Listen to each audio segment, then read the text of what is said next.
Hello again, ladies and gentlemen. It's Mr. Noon here, coming at you with lesson 9.2 on multiplying and dividing radicals. Just recall for a second that radicals is just a fancy name for square root.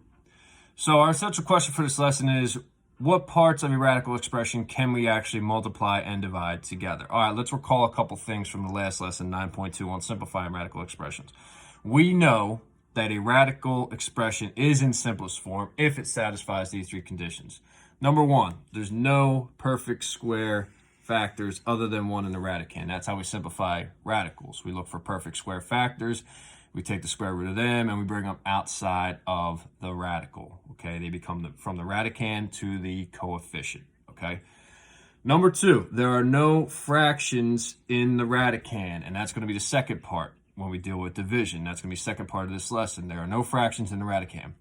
And number three, we know a radical is in lowest terms or simplest form if no radicals appear in the denominator, meaning we have no square roots as the denominator of the fraction.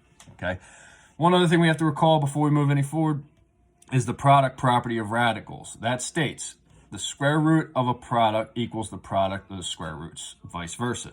Okay. For example, if I have the square root of 15, I know two factors of 15 are 3 and 5, so I can break up this radical into two separate radicals, square root of 3 times the square root of 5.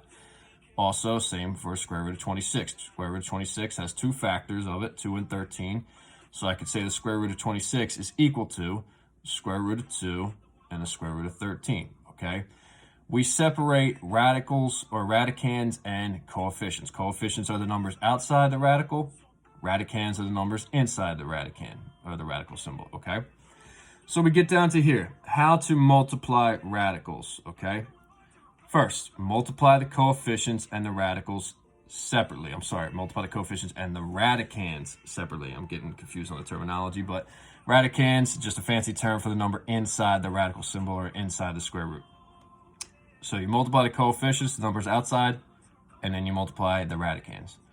And then after you do that, you simplify the radicand at the end by finding perfect square factors. Okay, so we're going to go through a couple examples exactly what we mean. All right, so first example, consider this radical expression. I got 3 square root of 2 times 4 square root of 5. That's a proper way to say it. Or you could say 3 radical 2 times 4 radical 5, another way of saying it.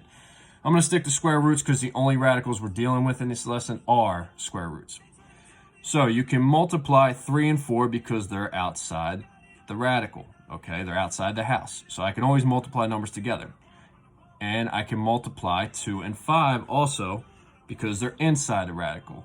So anything outside the radical can be multiplied together, and anything inside the radical can also be multiplied together. But you can't multiply coefficients to radicands, okay? 3's out here, 2's in here. You can't multiply these together. So when I multiply 3 and 4, I get 12. And when I multiply 2 and 5, I get 10, square root of 10. Now, because 2 and 5 were in the radical, that means the product of 2 and 5, 10, stays in the radical, okay? The radicand 10 cannot be simplified anymore, which means if I look at 10, square root of 10, and this is last lesson, how to simplify these things, there's no perfect square factors of 10, all right? I can break this up into 2 and 5, but those are both prime numbers. They're not perfect squares. I can't take the square root of either of these and get a whole number. Okay, that's what perfect square means. So this is actually in lowest terms. So this is actually your answer, 12 square root of 10. Okay, let's do a couple other examples where you might end up getting a perfect square inside the radical. All right, let me just check my camera, make sure I'm good. Let me slide on over a little bit. All right, I'm not worried about the left margin. We don't really read those notes anyway, but they're just little guides if you want to know exactly what we're doing in the lesson. All right, example A. I got 9 square root of 2 times 5 square root of 6, okay? So obviously any number outside the radical I can multiply. So 9 times 5 is 45. And any number inside the radical I can multiply together. 2 times 6 is 12, okay? So far I have 45 square root of 12, and I want to know if I can simplify this. I want to know if there's any factors of 12 that are perfect squares, okay? So I think for a second, okay, 2 and 6, well, no, 6 is not a perfect square. But what about 3 and 4? Well, I can rewrite this using my product property of radicals rule as 45 square root of 4 square root of 3. Now, square root of 3 is a prime number. Can't take the square root of that, okay? And it won't become a whole number. But if I take the square root of 4, 4 is a perfect square, which means when I take the square root, I'm going to get a whole number, and that whole number is going to be 2.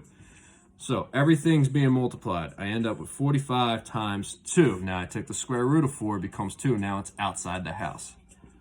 3 can't do anything with, so that stays inside the house. And the very last step, if I have numbers outside the radical, I can multiply those together. So 45 times 2 ends up being 90 square root of 3. So the object here is you want to reduce your radical as much as possible, okay? You want to save this as simplest terms. So we scroll up here for a second, and does it satisfy 3 conditions? No perfect square factors other than 1 are in the radicand. Well, this is my radicand. There's no perfect squares. Good. No fractions are in the radicand. All right, 3 is a whole number, not a fraction. Good. And no radicals appear in the denominator of a fraction. Well, that's not the case here. That will actually be, we'll deal with more problems like that in lesson 9.3, so we don't have to worry about it here. So this is my answer for that product, okay? Let's do example B. I'm not going to kill us with a bunch of examples. I want to do example B, and I'm going to skip down to example D because that has some variables in it, all right? I want to recall how we do variables. Okay. I got 3 radical expressions and I'm multiplying together, okay? Parentheses, anything around parentheses being multiplied together.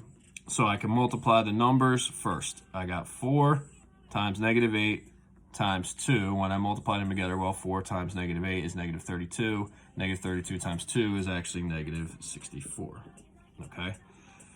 Now I'm going to have my radical. All right, any number that's inside the radical can be multiplied together. 3 times 15 is 45. 45 times 2 is actually 90. All right. So I want to break up my 90 in lowest terms, meaning do I have any perfect squares? Well, I know 9 is a factor of 90, and 9 is a perfect square because 3 times 3 is 9. So negative 64 stays outside, and I break this up as the square root of 9 times the square root of 10, right? I just factored that up. Square root of 9 is actually 3. So I end up with negative 64 times 3. Anytime you see things squished together, that means multiplication. So I got times 3. I'm just going to put this in parentheses so we know it's multiplication. And times the square root of 10. Now I know from my previous example that the square root of 10 is in simplest form. Okay, I cannot reduce that anymore. There's no perfect square factors of 10. Okay. So my very last step would be, okay, now these two are numbers outside the radical symbol. I can multiply these together. And let me just do some quick multiplication. All right, I know a negative times a positive will give me a negative. All right, 3 times 4 would give me 12. Carry the 1. I'm doing this the old school way. So 3 times 6 is 18, plus the 1 is 19. So this ends up being 192 is my coefficient, and I still got my radical 10. So this is my answer. Okay. One more example when it comes to multiplying. All right, let me do example D down here. All right, so I got 3 and 2 are outside the radical, so I can multiply them together, I get 6. Now I multiply everything inside the radical.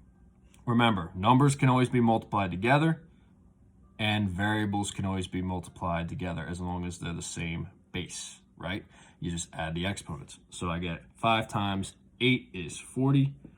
X to the third times x is actually x to the fourth. Okay? Now I got 2 things here. I got a number and I got a variable raised to a power. Recall from the last lesson, any variable that's raised to an even power is a perfect square. Okay? So I want what x would be. X to what power times x to what power gives me x to the fourth. Well, I know the square root of that is x squared. So if I take that, I take the square root of x to the fourth, and that's x squared, and moves outside the house. Now, 40 is not a perfect square, but I can break that up into factors of perfect squares. Well, I know 4 is a perfect square, and 4 times 10 gives me 40, okay? So if I take the square root of 4, I end up with 2. Now it's outside the radical symbol, okay? Went from being a radicand to a coefficient now. And I know I can't do anything with square root of 10 because we already know the square root of 10 can't be reduced any further. So the very last step down here would be to take 2 and multiply it to the other coefficient, okay? I can always multiply numbers together as long as it's outside the radical symbol. So 2 times 6 gives me 12 x squared, and then I'm left with square root of 10. And that is my answer. Okay? All right. That's it for how to multiply radicals. Fairly simple. Let's move on to quotient property radicals, division. Okay?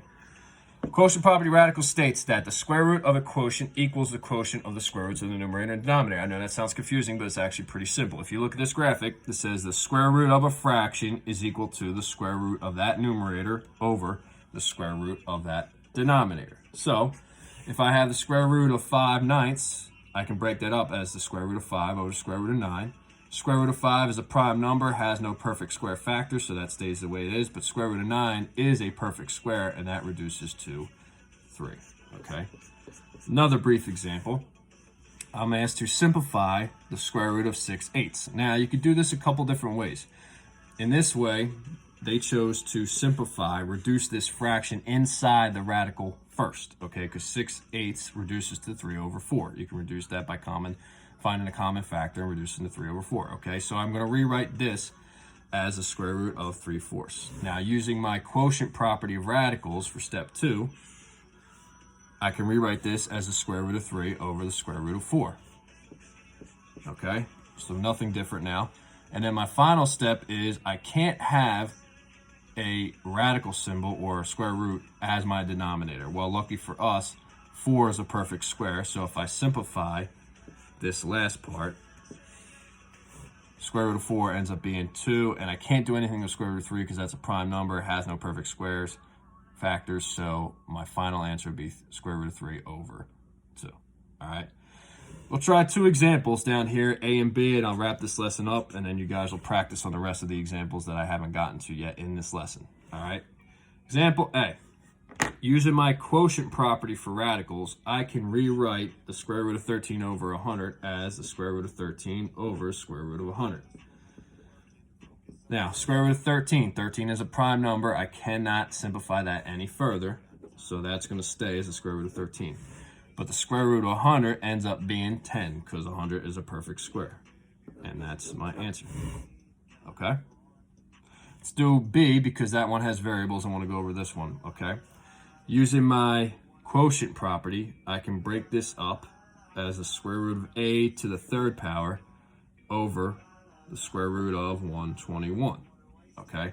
This is why it's very, very important to at least memorize the first 13 perfect squares. Because on the bottom, I know the square root of 121 is actually 11. 121 is a perfect square. Square root of 121 is 11. 11 squared is 121, vice versa. Okay? On top, okay, I got a variable raised to a power. This power is not even. Okay? If you recall from last lesson, if I have a variable raised to an odd power, I can just subtract it by 1. So basically, I'm taking a to the 3rd and breaking it up into 2 factors. A squared and a are 2 factors of a to the 3rd, because a squared times a gives me a to the 3rd, right? And all I did was take one of those powers away, because I want an even exponent, because I could take the square root of an even exponent, okay? So I'm going to rewrite this down here. 11 is on the bottom. 11's not a square root, so I'm good. I can leave 11 where it is. Square root of a squared, remember, square root undoes the square of a variable. That just becomes a, and it moves outside the radical symbol. The other a stays inside the square root because I can't do anything with it. So this simplified would be a square root of a all over 11. Okay? I want you guys to practice on this, all right? The rest of these examples will be given today. Next week, we'll do some more practice individually, but for now, just practice on the remaining examples from lesson 9.2. All right, talk to you soon, guys.